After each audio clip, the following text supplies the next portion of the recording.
Welcome to the Safety Pro Podcast, where we help you manage workplace safety one episode at a time. And now, your very own Safety Pro, Blaine J. Hoffman. Okay, welcome to another episode of the Safety Pro Podcast, episode 5. That's right. This is going to be a Q&A episode, a real quick one. I have started something new recently. If you go to consulthoffman.com and across the top, you'll see some tabs, pages, right? Go to Let's Talk, and that's where you can get in touch, contact me, send me a message. But right front and center at the very top of that page is you can send me a voice message right through the website using your laptop or embedded microphone or something that's attached.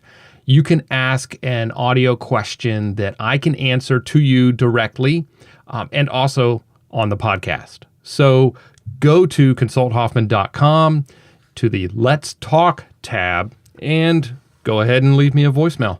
I get email questions a lot as well. So what you can do is you can email me at customerservice@consulthoffman.com. 2 F's, 2 N's on Hoffman. Make sure you get that right, and I will get the email. But I've got some questions I thought were pretty interesting. I thought we would talk about. I'm going to start with an easy one. I just got this off the printer. This one's a good one, classic. Okay, so I've got, in a recent class, I learned you're not allowed to open a railcar door with a forklift. We are in a general industry environment. I read the reg 1917.17 and I need a little clarification.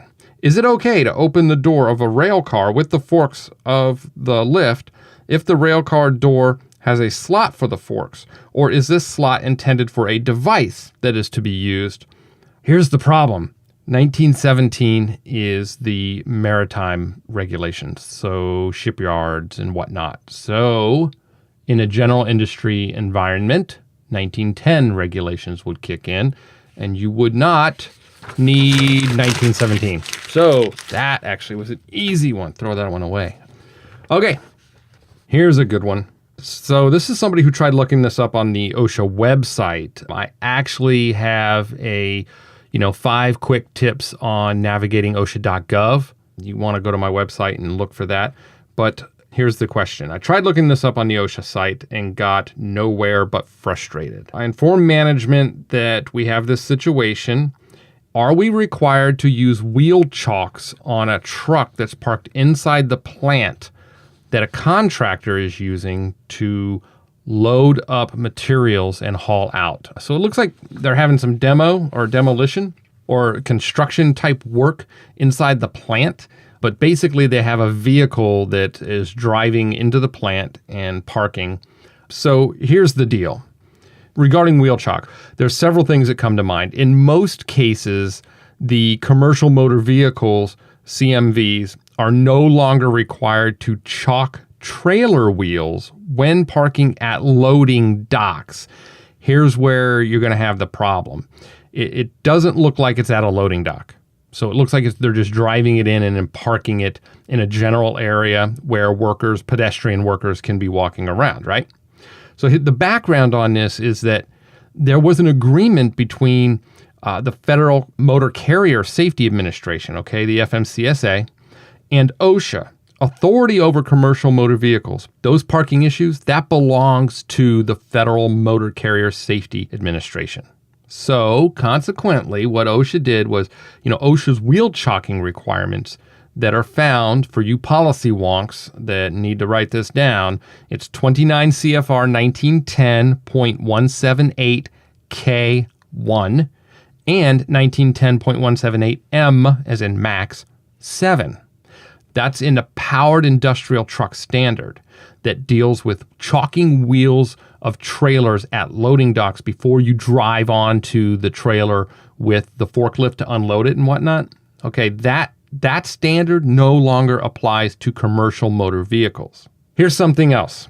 April 2001, OSHA instructed its regional offices that enforcement personnel are not to cite its wheel chocking requirements. with regard to CMVs, commercial motor vehicles.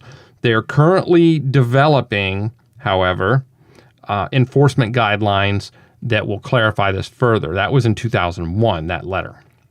If for any reason these trucks or trailers can be caused to move in such a manner to present a recognized hazard, then you're required under the general duty clause to provide protection. So now we're right back to using chocks. Okay, so just because you found some wiggle room in the standard doesn't mean you're going to fit, right? That it's going to fit your scenario. So in this case, if you've got a lot of vehicle traffic moving, backing and moving around and turning, or loading the truck with materials, if that truck could be caused to shift or sway and there's a worker standing nearby or whatever, all you need to be able to do is say, hey, that is a recognized hazard associated with loading, commercial vehicles. Even though it's not being boarded and it's not at a dock, it's the same action, placed upon that vehicle and could cause, harm. So yeah, you got to put chocks down. That was a long answer. The short answer, use chocks. I mean, it doesn't take any time, really. It doesn't take any time for that driver to get out, throw some chocks under the rear wheels and go about their business. So, whenever I get questions like these, I always kind of want to shake my head a little bit, because here we've got somebody firing off an email, somebody who knows the right thing to do. This individual, obviously said, let's use chocks. Somebody else, apparently, according to the email manager, said, I don't think we need them. It's like, really? Just put them under there. I mean, who doesn't park a vehicle like that's being loaded with material inside of a facility and not put chocks under the tires? So especially, given the fact that it's not your vehicle, you can't kind of control. You don't know when it was inspected last. You don't know what the condition of the brakes are. This is a contractor coming in with their vehicle. I also argue that this truck is being used in construction and demolition activity. So for all of you out there, what standard would that fall under? 1926, the construction regs. So get rid of that one. All right. Next question. So, confined spaces. I love confined spaces. Okay, if you are not entering a confined space, but you are just inspecting it to see the condition inside, you don't break the plane with your body, and you close the door by using a hook that you have to apparently reach in the space to do. Do you have to fill out a confined space permit? Okay, so according to, and this letter of interpretation goes back to 1995. That's the latest on this particular topic, okay? When any part of the body of an entrant breaks the plane of an opening to a permit-required confined space that is large enough to allow full entry, entry is considered to have occurred and a permit is required, regardless of whether there is an intent to fully enter the space or not. If a part of the body were placed in an opening through which the worker could not pass into the permit-required confined space, you don't need the permit. So, there you go. However, if entry by only part of the body does not expose the entrant to the possibility of injury or illness, then the violation may be considered de minimis. So even if you had a permit-required confined space, but putting your hand, 2 inches into the space to grab a latch, if within those 2 inches there is nothing that would cause bodily harm, you still may get a citation according to this letter. It would just be a de minimis violation, which means there is no penalty amount, no abatement period. It's a technicality. Yes, you technically violated the confined space standard, but it didn't put anybody in harm's way or at risk. Now, what they would have to assess is, in my estimation, is whether or not that employee appreciated that.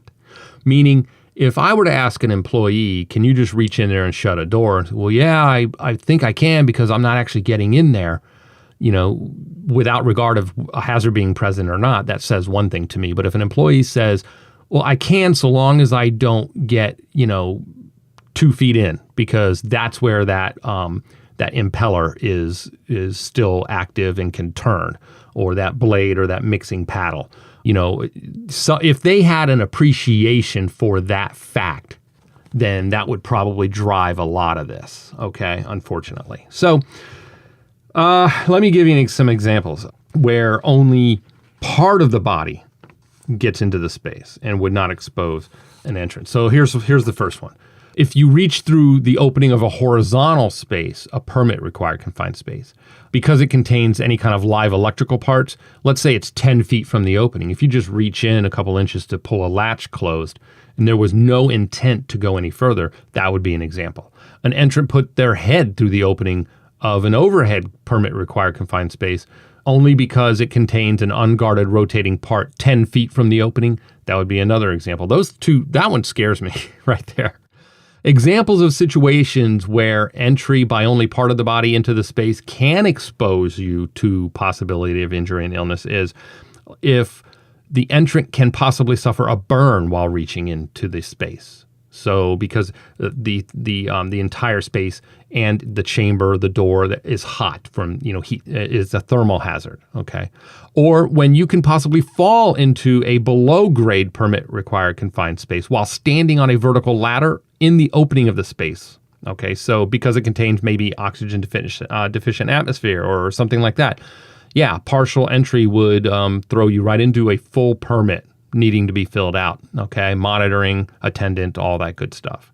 Or if you could become unconscious as a result of your head accidentally entering the space, even just outside the space. There have been cases at, like, for example, steel mills or petrochemical plants where they're doing some purging, where they do nitrogen purging of a space to kind of purge all the gases and stuff that are in there. They use nitrogen, which is inert, but the problem is it also displaces all the oxygen. You put your head near that space to look in there, and you inhale that rich nitrogen atmosphere. Boom, pass out, fall head first right into the space, or fall down.